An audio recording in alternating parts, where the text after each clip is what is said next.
1999 to 2004 Jeep Grand Cherokee, WJ. If you have a problem where you cannot disable the factory alarm by putting the key into the driver's side door and simply unlocking the door, so putting the key here and turning to the unlock position does not disable the factory alarm on your vehicle, and you don't have a key fob anymore, so this is the only way to disable the alarm in order to enter the vehicle, you may have one of three problems. The first problem could be, these are very famous for the wires breaking inside of this boot. I've already repaired that. Your second problem could be in this plug right here. So if you push this little tab up like this, push this and pull this, it'll unplug. You've got two pins in there. And you've got two receptacles for the pins in here. Put a voltmeter across here. Here's the voltmeter that I'm using. You put a voltmeter across here, you should get a 5-volt reference signal with the battery hooked up and the alarm going off or not. I believe it's always got a 5-volt reference signal. So you test this. If you have your 5-volt reference signal, then you have no problem between here and the vehicle. You don't have a broken wire in here. If you don't have a 5-volt reference signal here, then you need to get into this door harness in here. You probably have a broken wire in here. Fix that. Once you have a 5-volt reference signal here, if you still have an issue, your next step is to test this. This goes to the little sensor, which is right there. See that little white piece with two wires sticking out of it? That is your sensor, okay? That's the sensor that actually tells the computer you've unlocked the door, okay? On this side, you're going to connect to these two pins with your multimeter, and you're going to check for ohms.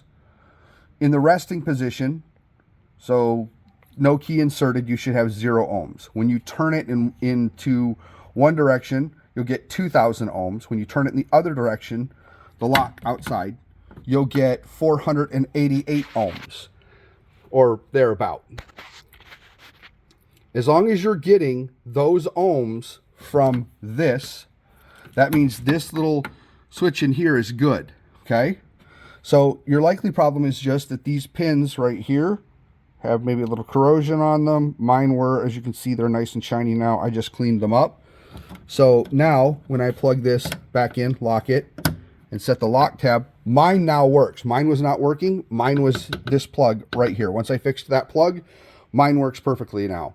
So once you've verified the switch sensor is working, you have 5-volt reference signal, make sure you've got a clean connector, plug it back in, test, and it should function at that point.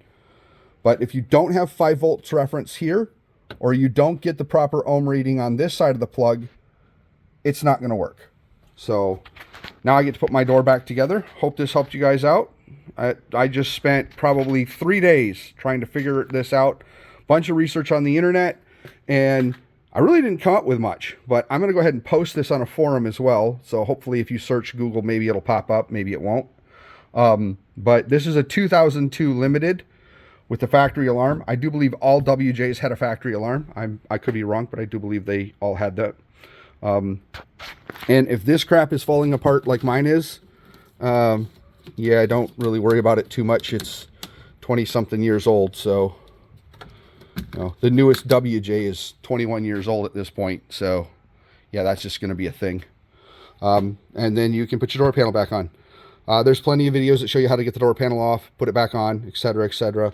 I did remove my switch from the door panel just for testing purposes.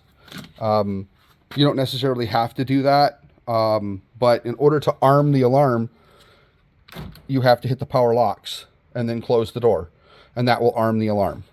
Okay, so if you don't hit the power locks, you can't test it. But yeah, this sound deadening stuff is falling apart. I'm going to have to come up with some sort of an aftermarket solution for this. That's probably why this thing has gotten damaged, is I believe this is supposed to be like waterproof, but it's not really waterproof, and some water's probably gotten in it, which is why it corroded. But all right, hope that helped you.